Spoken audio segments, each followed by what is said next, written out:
Аралас сайлау жүйесі, партиялық тізім. Мәжіліс депутаттарын сайлау аралас сайлау жүйесі бойынша жүзеге асады екен. Жалпы аралас деген қалай? Сайлау жүйесі екіге бөлінеді.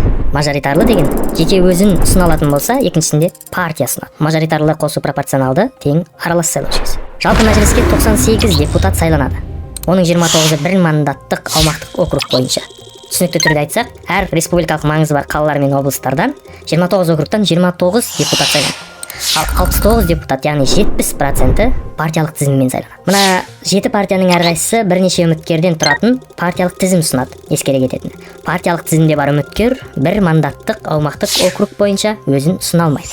Мәслихатқа келсек, облыстар, республикалық маңызы бар қалалар және Астана мәслихаттарына аралас сайлау жүйесімен орын бөледі. Партиялық тізіммен 50% сайланса, шартысы мажоритарлы жолмен сайланады. Яғни партияның құрамына кірмей ақ. Ал аудандар мен қалаларда толық 100% мажоритарлы жолмен сайланады.